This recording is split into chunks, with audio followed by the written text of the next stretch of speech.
Okay, so we talked about my top 5 films of 2025. Let's talk about my top 5 TV shows of 2025.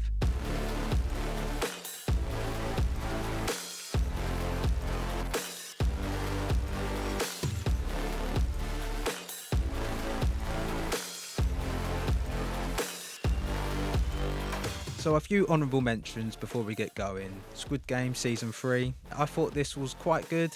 A lot weaker compared to Season 1 and 2, which is why it didn't make the list. Up next is Stranger Things Season 5. This was pretty good. However, for me, it just wasn't good enough. I felt like the first half of Season 5 was a lot of waffle. A lot of them just going to school. Like, these are long episodes as well, and I literally was falling asleep by episode 3. Season finale I thought was okay, definitely picked up a bit more, but overall, Stranger Things for me really should have finished after season 3. Up next is Fallout Season 2. This was a good series. I much preferred season 1. I felt like there was just more interesting things going with season 1. I know this series follows the games and the lore quite well. The only Fallout game I've played is Fallout 4, and a lot of the stuff that was happening maybe went over my head. I didn't really grow to love this as much as season 1. Up next is Alien Earth. I will probably do a final review in Alien Earth. As you may have seen on the channel, I did a sort of breakdown review of 1 and 2. Life took over and I didn't have enough time to catch up with the rest of them. I have finished watching the series, and the reason why it didn't make my top 5 is what later turns out in the series, with it essentially becoming How to Train Your Alien. And finally, we have It, Welcome to Derry. This was a really good series. I just felt like it was just lacking on the horror elements that we had in the movies. I'm excited for what they got for season 2 and 3. It, Welcome to Derry wasn't quite good enough to make the cut.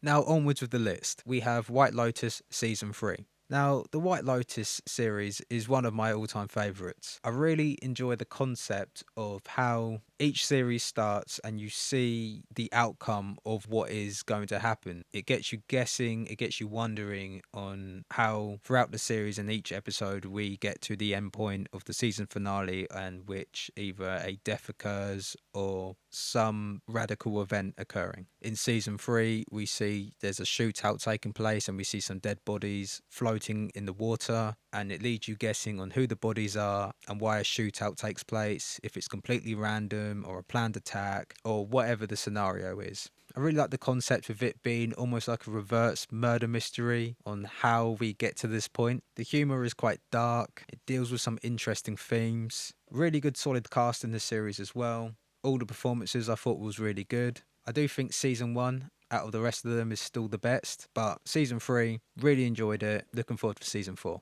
Next up on the list, we've got Invincible season 3.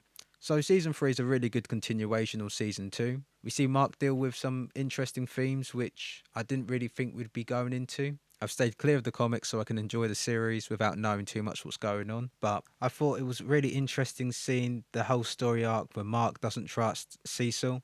I thought it was an interesting concept with how you shouldn't probably trust the government, but in some ways you got to do what's best for the greater good. It was interesting as obviously Cecil would have a contingency plan to turn against Mark if he was to ever go rogue or turn evil, which I think really works in the series, as if you did have someone like Superman or some superhero ridiculously powered, surely it'd be in your best interest to have a way to keep your country or planet safe if they were ever to turn against you or get corrupted or mind controlled, etc. I thought the animation was really good for the series. I feel like it's slowly getting better and more efficient. They're bringing out a series once per year now. It's been a quicker turnaround each time with the series is dropping. I really enjoyed as well the voice acting and the soundtrack. You know the soundtrack is slapping when you're hearing it on the radio. Overall, Invincible Season 3, if you haven't watched it, go and watch it.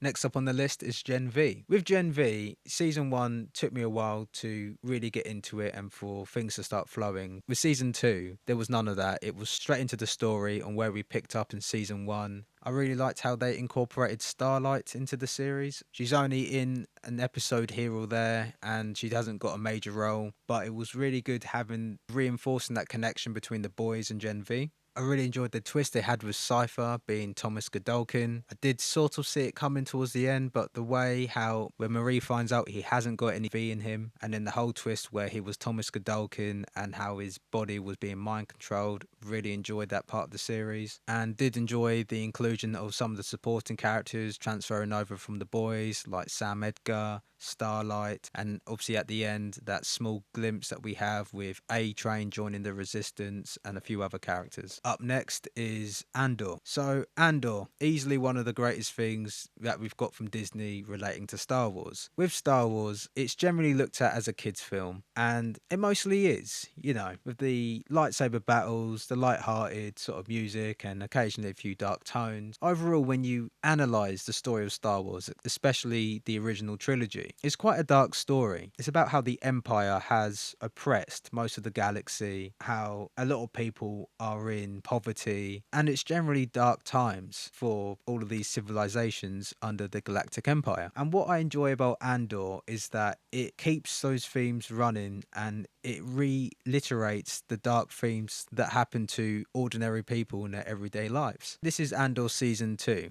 and it's a fantastic continuation of Season 1. We get more context to what Andor's up to and how he helps and serves the Resistance, which leads him to the events of Rogue One. And this season done a really good job of that. It done also a good job of showing the dark, mature themes of this series and how corrupt the Empire can be, with also, again, showcasing the sort of depressing lifestyle and the poverty and the misery that ordinary people have in these sort of lives. And I think Andor does a really good job of basically taking a kid's story, making it grounded and showing, I suppose, the underdogs of the story, which is, you know, Andor and these other members that help build the rebellion and the resistance against the Empire. And really from start to finish, Andor all the way to see Season 1, Season 2, and then Rogue One, it really makes rewatching the original trilogy that more impactful, where you no longer look at it as a kids film, other than obviously your scenes with your Ewoks. But yeah, Andor Season 2, if you haven't watched Season 1 or Season 2, highly recommend it. Go and watch it. Next up on the list, we have The Girlfriend from Amazon Prime. This actually surprised me on how good this was. Generally, with a lot of Netflix or Amazon series, they're quite hit and miss and often can be quite forgettable. The story follows a girl called Sherry, who is the girlfriend, and the mother of the son she's dating, Laura. So what I enjoyed about this series,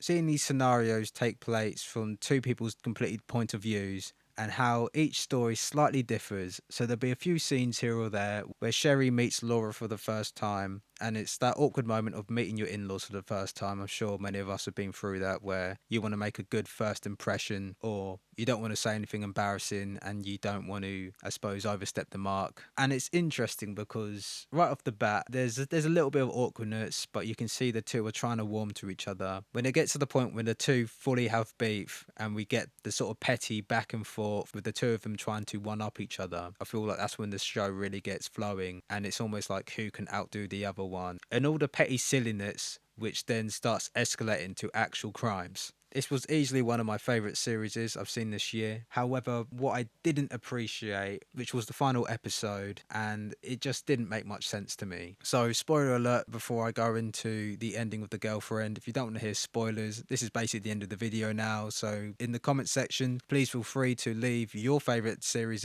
of 2025. And if you agree or disagree with mine, let me know in the comments. Thank you for watching. But yeah, spoiler alert. What I didn't like about the final episode was it made no sense. Laura in the series is a really good swimmer. We see her constantly in the pool and she's got money. Like, I'm sure that she's had the best swim teachers going around. What also doesn't make sense, so Laura's a good swimmer, is her son's a doctor. So anyway, the series ends with Laura drowning in her own swimming pool after a fight breaks out between her and Sherry, and her son taking Sherry's side as Laura is looking pretty batshit crazy towards the end of the series. He sides with Sherry and they're having a fight in the swimming pool, and the son chooses to save Sherry. He's trying to hold Laura away from Sherry, and she's kind of been held underwater and she's supposedly drowning, and Laura drowns. And it doesn't really make much sense to me, as Sherry was out of danger. As much as I know there's a big falling out between the mum and the son, you wouldn't drown your own mum. You'd also, being a doctor, make more of an effort to save a life. And as well with Laura, probably being a good swimmer, and then she just drowns like that. So that's my only complaint with the series. I felt like this could have easily gone into a series 2. Really enjoyed this, would highly recommend it. That is it, so please subscribe and thank you for watching.